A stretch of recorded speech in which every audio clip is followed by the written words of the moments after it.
The Quran teaches that stars are missiles that God uses to shoot demons when they try to sneak into heaven. If you aren't familiar with Islam, you might not have known that, but that's exactly what the Muslim sources teach. I'll go ahead and read two passages from the Quran, and I'll read one passage from the Hadith.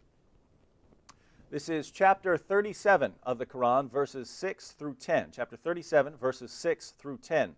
Allah says, "We have indeed decked the lower heaven with beauty in the stars, for beauty and for guard against all obstinate rebellious spirits, so they should not strain their ears in the direction of the exalted assembly, but be cast away from every side repulsed, for they are under a perpetual penalty, except such as snatch away something by stealth, and they are pursued by a flaming fire of piercing brightness." Notice what you have here.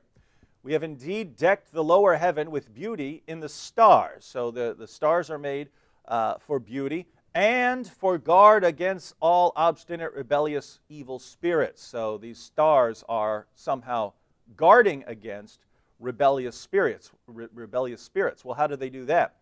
So that they should not strain their ears in the direction of the exalted assembly. So these stars are somehow keeping demons from listening to what Allah is saying in the assembly. But be cast away from every side, repulsed, but be cast away. So they're going to be repulsed by these stars, for they are under a perpetual penalty, except such as snatch away something by stealth. So if one of these demons actually hears something and tries to run away with the message, they are pursued by a flaming fire. That's when you see a shooting star, it's because Allah has hurled a star at a demon who heard something and is trying to run away with what he heard from Allah, and then Allah hurled a star at him. Let me also read chapter 67, verse 5, which is shorter. Allah says, "And we have from of old adorned the lowest heaven with lamps." These lamps are the stars. "And we made such lamps as missiles to drive away the evil ones, and have prepared for them the penalty of the blazing fire." So we have made such lamps, the stars, as missiles to drive away the evil ones, and have prepared for them the penalty of the blazing fire. In case you want to try and reinterpret these, we know what the interpretation of Muhammad's companions was on passages like this. In Sahih al-Bukhari, number 3198, we have Abu Qatada. Who's Abu Qatada? Abu Qatada. And when you're talking about the companions of Muhammad, you're talking about the greatest generation of Muslims who ever lived. So when you mention these people, you're not just mentioning any Joe Schmo. You're mentioning the creme de la creme of Islam, right? So this is who you're referring to. So should a Muslim today listen to what we're saying, read what the Quran says about stars being missiles, and say, "Oh, that can't be what it means. I can just interpret this however I want"? Because the sound narrations that the majority of Muslims follow say that the best generation of Muslims is Muhammad and his companions, the generation after that, and the generation after that. The first three generations of Muslims are the most perfect example of how to understand and implement Islam. So no, they can't do that. Sahih al-Bukhari, number 3198. Abu Qatada, mentioning Allah's saying, "And indeed we have adorned the nearest heaven with lamps." So he's commenting on chapter 67, verse 5 of the Quran. And he says, "The creation of these stars is for three purposes, and they are, 1, as decoration of the nearest heaven, 2, as missiles to hit the devils, and 3, as signs to guide travelers."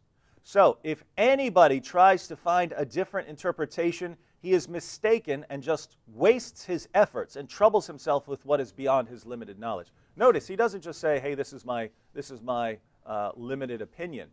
He says, "This is the teaching of Allah, and anyone who tries to understand it differently is wasting his time." Where do you think he got that interpretation from? Let's see, where did he learn the Quran from? Muhammad?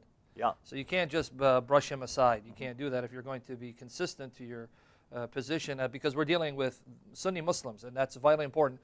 The majority of Muslims in the world are Sunni Muslims. They follow the Quran and the Sunnah of Muhammad. And Muhammad said, "You got to follow my example, the example of my companions, the generation after them, and the generation after that." So there's no way you can just brush this aside.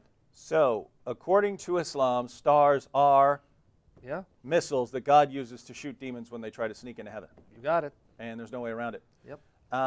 So if you believe that the Quran is from God, your response shouldn't be, how dare you guys say that about the Quran? Your response should be, well, I guess stars are missiles that God uses to shoot demons. And Yeah. even though we know scientifically that when you see a shooting star, it's not an actual star, it's a piece of debris that hit our atmosphere and burst into flames. Even though we know that, you have to believe that a shooting star is actually a star Yeah. that Allah hurled at a demon. In fact, the Muslim response has to be, and Allah and His Messenger know best. Allah and His Messenger know best. Who cares what scientists have to say? You kafir. So you Muslims can go into your science classes and tell your teachers that, because you have it from Allah Himself.